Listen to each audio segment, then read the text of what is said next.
Tu entends ça? Murmura Sophia, les yeux fixés sur la rivière qui scintillait faiblement sous la lumière de la lune. Un cri déchirant fendit la nuit. « Hey, mis hijos !» Les 4 amis, réunis autour du feu de camp, se figèrent. Ils s'étaient aventurés ici malgré les avertissements des anciens du village. Ne restez pas près de la rivière après le coucher du soleil. La Llorona hante ses eaux, pleurant ses enfants perdus. « C'est juste une histoire pour faire peur aux gamins, relax !» lança Marco en riant, bien qu'une goutte de sueur perlait sur son front. Mais un deuxième cri, plus long et plus proche, fit écho à travers les arbres. Le vent se leva soudain, glacé, éteignant presque le feu. « C'est quoi ce bruit ?» demanda timidement Clara, serrant la main de Sophia. Les buissons à la lisière de leur campement se mirent à bouger, et une silhouette blanche apparut. Elle semblait flotter, vêtue d'un long voile. Ses cheveux noirs pendaient comme des fils d'ombre, dissimulant son visage.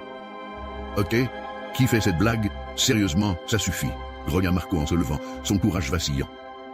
La silhouette leva lentement la tête. À la place de son visage, il n'y avait rien, juste un vide noir, infini. « Aidez-moi. Où sont mes enfants ?» souffla-t-elle d'une voix brisée.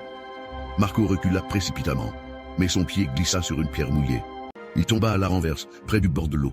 Avant que les autres ne réagissent, la femme fantomatique se précipita sur lui, ses pleurs devenant un hurlement strident.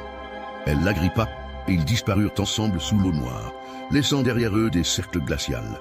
Sophia et Clara crièrent, mais Diego, pétrifié, murmura « On doit partir.